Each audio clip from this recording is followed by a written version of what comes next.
Hi, this is Mark Wiltshire. Thanks for joining me for another episode of the Explore Finland radio show. This week is the second part of an interview, the first part of which you heard probably 8 weeks ago, right at the beginning of this new season of the Explore Finland radio show. And it's again about the Emigrant Museum in Peräseinäjoki.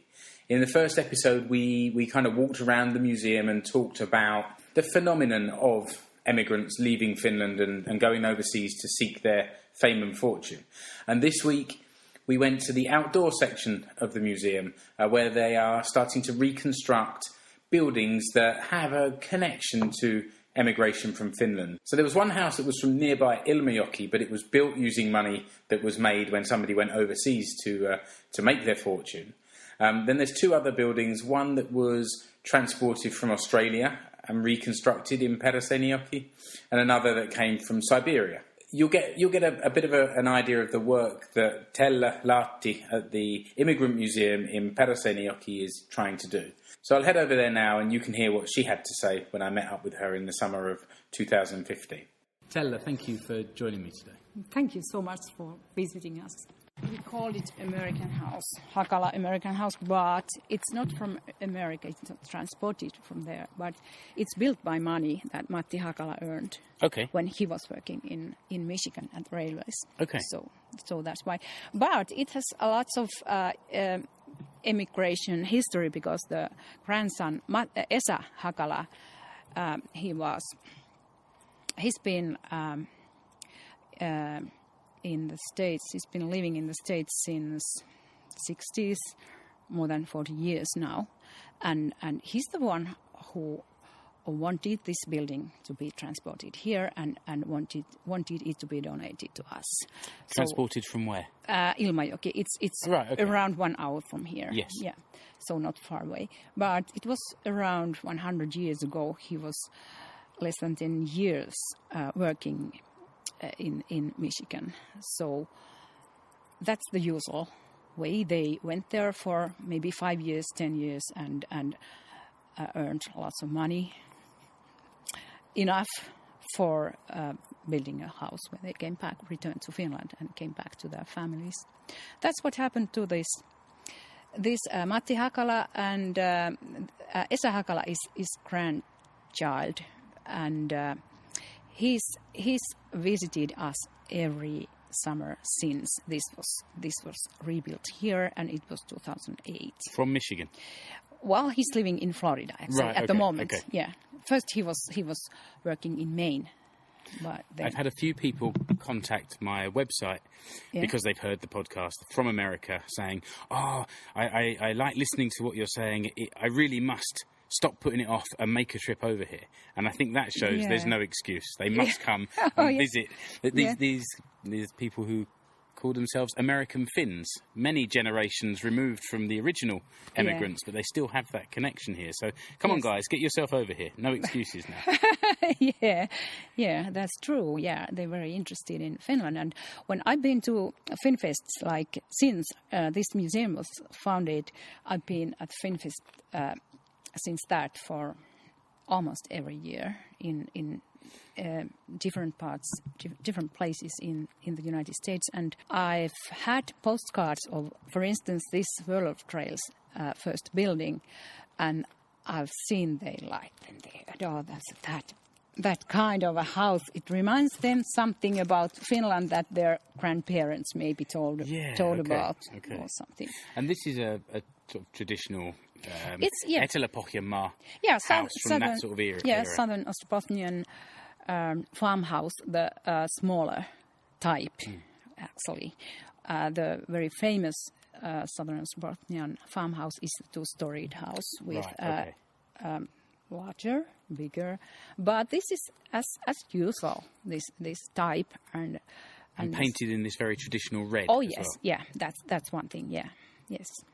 You notice that a lot when you're driving through the countryside in Etelä-Pohjanmaa, South Ostrobothnia. There's a lot of this red. And those American Finns, even though they are fourth generation, and so American, they know something about these buildings, because when they saw postcards, I showed them, they wanted it. Yeah. Okay, They recognize it's a Finnish old farmhouse. And you have the ground floor, the first floor of this building, decorated in the style from that era. That's the furniture, I guess, that came with the house. Yes, and tools. So there are lots of tools in those little rooms there. Yes, yeah, and they were used in this Hakala house, in this farmhouse. Yeah, I took a couple of photos before, Okay. so I'll put those with the notes for the Okay. podcast, so people will see those. Yeah, okay. You mentioned this world of trails that Yeah. you have here, and you have several different buildings. What other buildings do you have in this location here? We have actually two other. Okay. And this was ready 2008, and the one building is from Australia. Australian Finns. They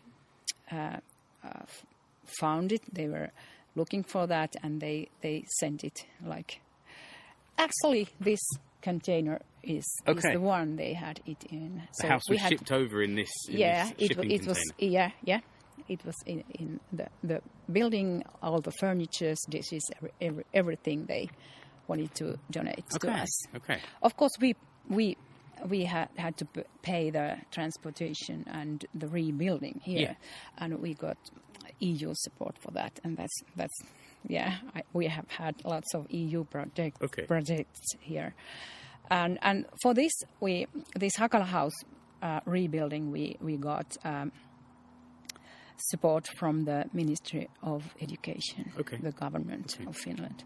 So. I'm only just learning a bit more about this emigration from this area and what a big deal it was. And I have a couple of friends, Aaron and Becky, who kind of come back from Michigan to Tella Lahti and have married Finns from here. This is from knowing them what I've learned more about this emigration and how some people went backwards and forwards, how many are now coming back after, I don't know, 5 or 6 generations perhaps, and still consider themselves to be Finns at heart anyway. Well, even though they don't all have Finnish roots both sides. I don't know, maybe I know people who only are half Finnish. Yeah. And still they feel like they are totally Finnish. Still, even though they are 5th generation. Yeah. Yeah, that's how it is. And actually both Aaron and Becky are 100% ethnically Finnish. Still, they are. After all these generations. And, and I think it's nice they've come back. If not exactly to where their forefathers came from, at least, very, very nearby. So it's quite interesting to me anyway to learn about it. Yeah, and we have this service for American Finns who are searching for their roots here. Those relatives who stayed in Finland didn't immigrate from here anywhere. So we have found quite many of those.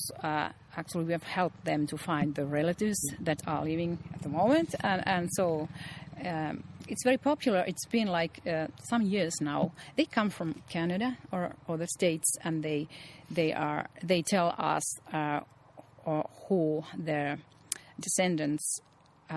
Ancestors were who immigrated, but then they want to know if there are some other people who didn't come there. So, and then we have a genealogist who can take care of that part, and she has found some relatives for somebody who came here and asked for those things. Wow. And it's always very pleasant and nice and beautiful to see when they meet. Yeah, of course it is. Bringing families together over the decades. Yeah. If somebody's listening to this sort of outside of Finland now and wants to make contact with you, where can they find, how can they reach you?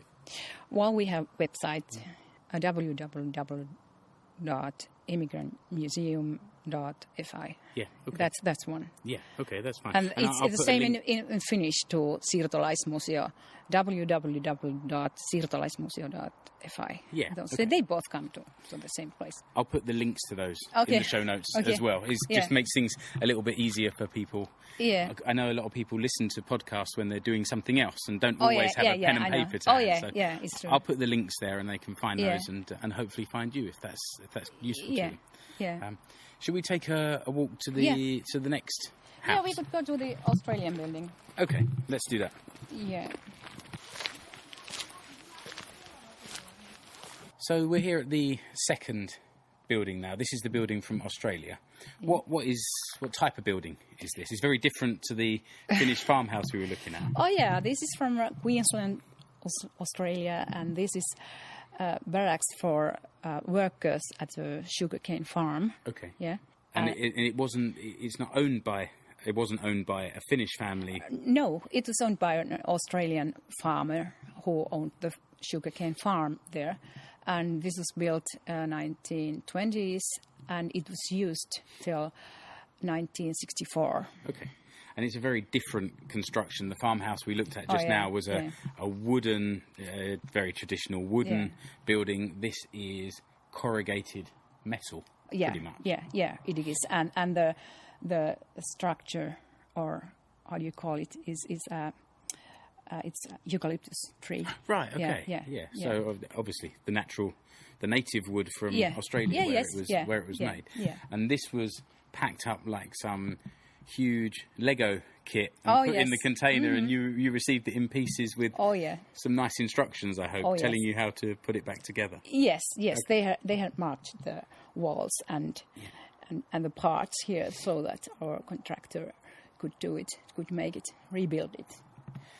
And it's been painted, I'm guessing, way back in the day. It hasn't been repainted. It's in the condition that it was shipped over to you. So it's a sort of faded blue and faded red at one end, and it looks like three sleeping quarters in a row, and then another larger piece at the end. Was it just a place for the workers to sleep? Yes, actually, they were living in this when they had the season. It was it lasted for 3 months or 6 months. It depends on the farm. Just seasonal, depending on the work. Yes, okay. Sometimes there were families too living in this, but usually it was just men, like 2 men in one room. Is there furniture inside? Oh yes, okay. They all came from Australia. So. Yeah. Show you that.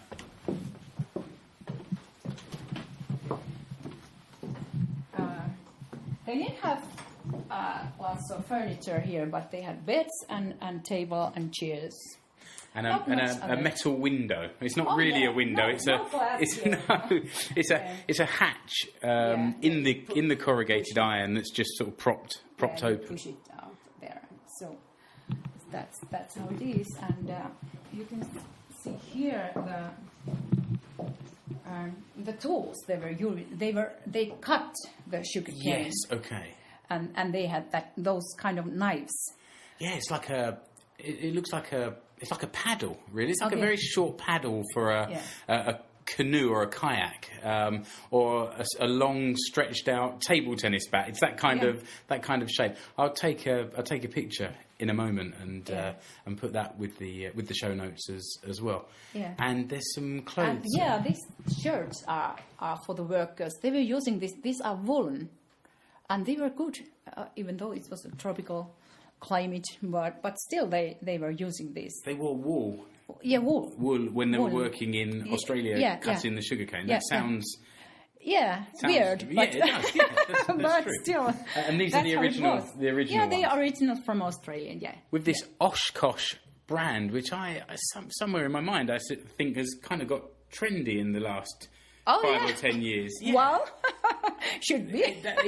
It jumped out at me as something that I recognised. I'll get some pictures. Yeah, and that is for water. It's like a cloth, not any plastics or anything. Right. Okay. Yeah, it's for water. Interesting. Yeah, and this Ingham is the place where this barracks was. The name of the plantation, basically. Actually, the town. Right. Okay. Yeah, the place. Okay. Yeah. So. Yeah, the beds don't look very long. I mean, I'm not particularly tall, but I think even I would. Well. Maybe just about stretch out on one of those. Yeah, maybe. I don't know. So this is a special room for one of the men was cook, and yes, of course one of the men who knew how to cook, And he could stay in this room alone, like there's only one bed, because he had to got up much earlier than the others, so they didn't want to be disturbed that early. And his room has an ensuite kitchen. This is interesting. Yeah. So he had a short way to come to cook here and make the. All these things are from Australia. They sent all the furniture, everything here. They are original things in this kind of barracks. Yeah, I think this is fantastic. When we were standing outside, it looks quite bare, but you come in and you're kind of taken back there. You can imagine how people were living and eating. Yeah.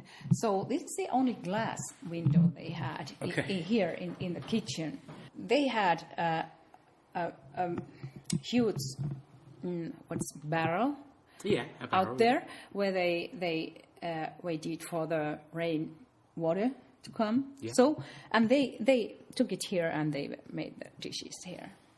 And then they sent us a surprise, and they told us it earlier that there will be a surprise for you, and it is this one here. Okay, so next to the sink there's a cabinet with a drawer at the top, and inside the drawer is a snake skin. So that was kind. I mean, it's real. It is real. I'm not worried by snakes. I had a friend when I was at school who had a pet snake, so I'm okay. My wife would be running back. Back to Peräseinäjoki now. I think. Okay, but they have a story. Actually, it has happened that there was a 4-meter long snake coming in that corner, coming in this dining room, and they shot the snake there. Yeah. And they had the 4-meter long skin still, and they donated it to us. So I told our workers, why don't we put it on display, like there? And they all said, don't you dare do that. I said, why not? They could see how big snakes they had there. So I didn't put it yet. Well, I think you might have a few heart attacks if people come walking in and suddenly there's this snake there. Okay. But it sounds like a good idea to me. But I like snakes, so that doesn't worry me too much. Yeah. So here's a picture of the donor. Okay. This Barry Smith.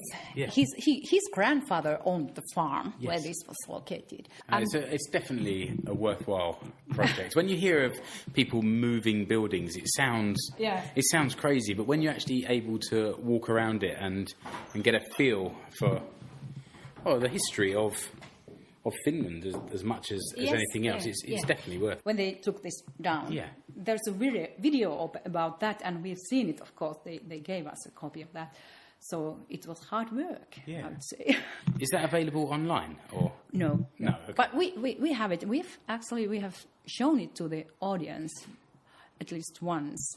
So it's very interesting. Okay. So, and this was the fest was held 2010, or when this was rebuilt, and we had this fest to open this, and here's the donor. He was here, he came to Finland too, and with his wife, and then there's the ambassador, Finnish ambassador in Australia, and then here's Mikko Hietikko, the head of the group, and then some Finns who were immigrated to Australia a long time ago, and they wanted to be here. Actually, we had 15 official guests from Australia, and they're very proud of this project that it's true and it's here now. I think that must have been quite a special day for everybody, but particularly the guys that were over there and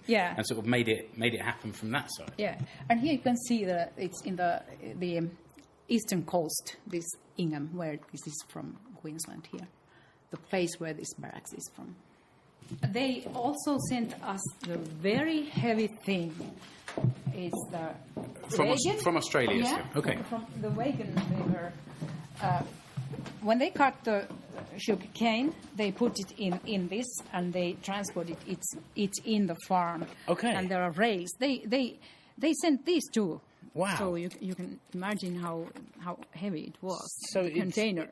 It's like a small metal railway truck. Yeah, that's what it. How was this moved? What powered it? Or it was like there was a little engine. Ah, a small steam engine. Yeah, yes, okay. steam engine. Yeah, yeah, and this is part of this. Actually, that car there is part of this history of this because it was donated by this Martti Jukkola, and this car is his donation, one of his donations to us, and he was driving this car in Wollongong, and as you can see not for you, sorry. We've always talked that it's in the wrong side. The what is that? It's on the right side, and it's on the right side. Oh no! It's on the right side, but it's on the wrong side. Yeah. So they believe it's from Australia. Yeah. So okay. And he had that license plate in front of the car. It tells sauna. Yeah. So every Finn at least in Australia knows, okay, he's one of those who's immigrated from Finland. Absolutely. So, yeah. Okay, let's head on to the third building. Yeah. Okay. So it's a short walk taking us now to the third building here at the World of Trails. Yeah. It's what I would call a kind of traditional log cabin. What's the story? Well, it's a traditional Russian style log cabin. Okay. Yeah. So we don't have that kind of decorations here in Finland. And the story, it tells about Matti Unkuri. He was born in Ylihärmä, South Ostrobothnia, and he was 20 years old. It was those times we had those knife hooligans. Okay. We could call them. So it's part of our history. And he was not a member, maybe he was not a member of any of those groups, but the temper was alike. Yeah. So he had a quarrel with actually a relative young man, and he happened to kill him using his knife. So then he got sentenced to jail, to prison, and it was a lifelong sentence. And to Turku, Kakola is the very famous prison in Turku. So after staying there for 1.5 years, at those times it was possible for the prisoner to apply for a move to another place. So actually another place was Siberia. And he made the application to be exiled to Siberia, and he got it. Were these the days when Finland was still part of Russia, or was it after independence? Kind of part of Russia. We had quite a lot of independence, though. So we don't like it when you say that we were a part of it. Maybe we didn't like it, but it was our ancestors that were living those times, of course. But we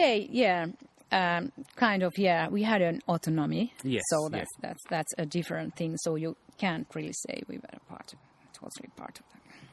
Okay, so he was sent to Siberia then, and they didn't have Siberian railway yet. It was 1870s, and it took. There were, of course, lots of other prisoners too, and it took for 3 years to walk there. And maybe they had a ride on horse vehicles or something every now and then there.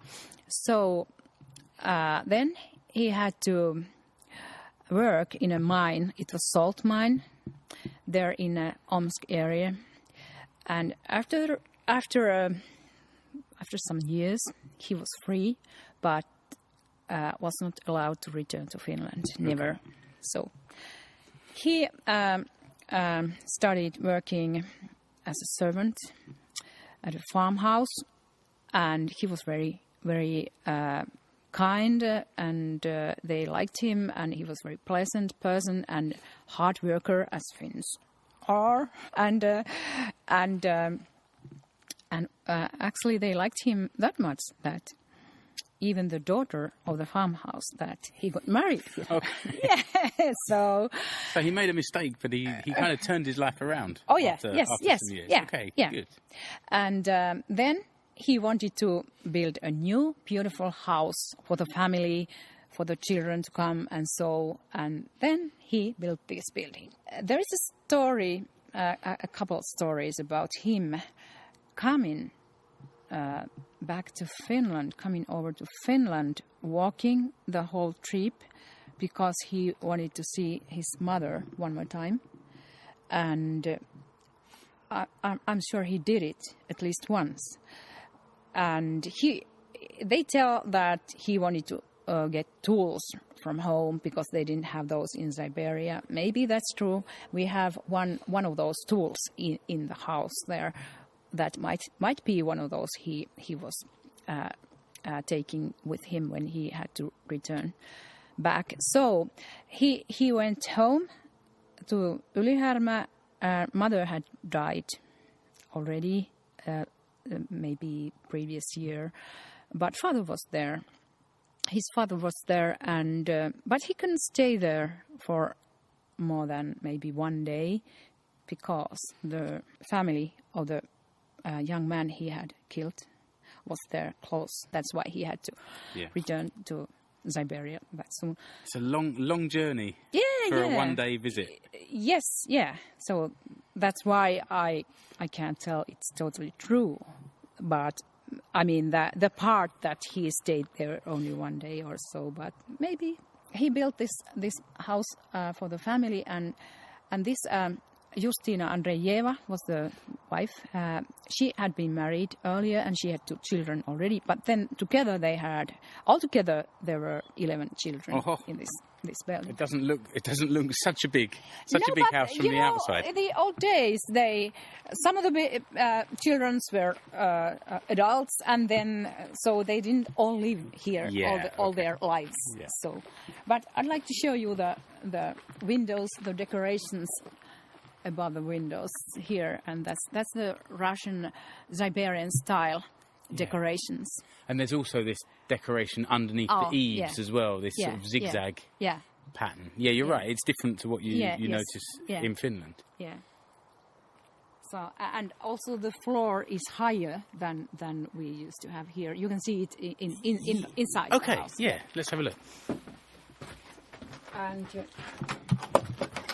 this is a picture taken 1902, and this is the Unkuri house. This is Matti Unkuri, Justina Andrejeva, and some of the children you can see. He looks very older. Yeah, that's and true. There's smaller children there. And this is from 2 years ago when this building was opened here. And we would just realise that when you had this opening day event, I was actually here that day. Yeah. I don't think I actually came into the house for some reason, but we did come here and pass by. I can tell you, maybe there were lots of people, 300 persons here, so you were realizing you can come in. So here we have 2 rooms.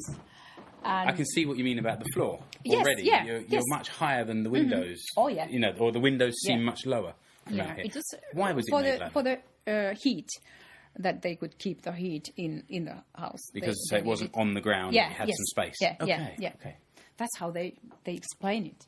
Yeah. And this is the saw. They tell us that this is one of those he brought from home when he visited his home.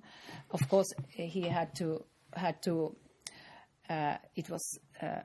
be in secret. Everything he couldn't show himself anybody. So that's what I think. And just looking at that saw, it shows what a design classic the hand saw is. Because nowadays the materials may be different, but it's basically the same. It is, same thing, isn't it? Yeah.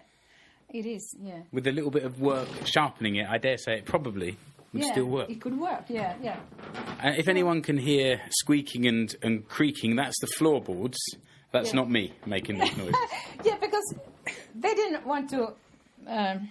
What is that? Put nails. Yeah. Yeah. They didn't want. I don't know why. No. So and here's one thing: when this opening event day was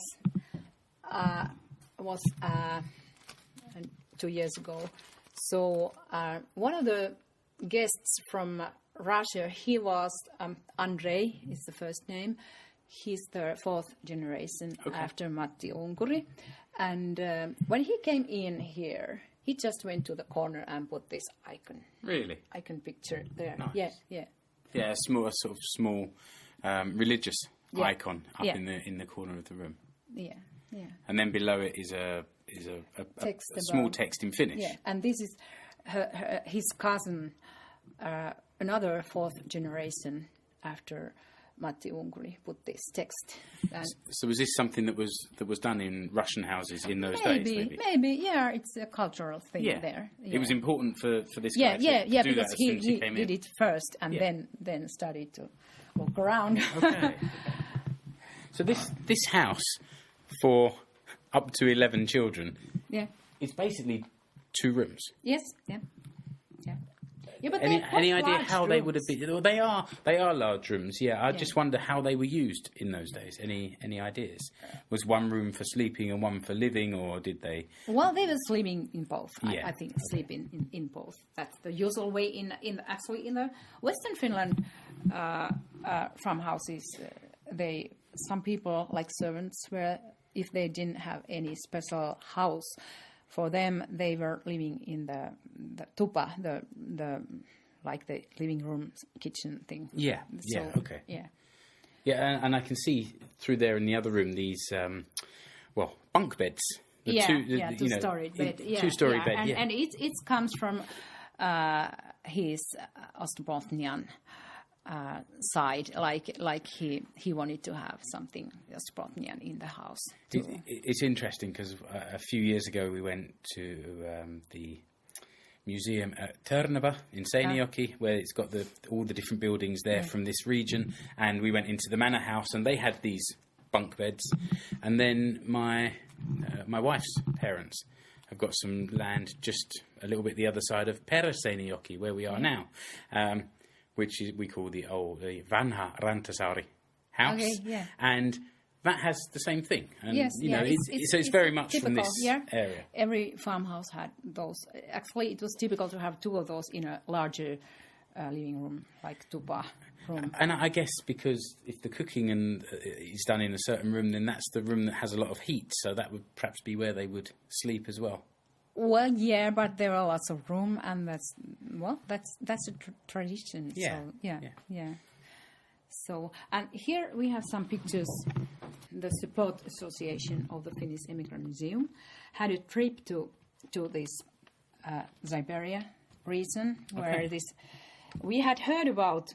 Actually, they had heard about this building, and they had tried to get it like in the official way, like sending letters to government and the province government and so, but nothing happened.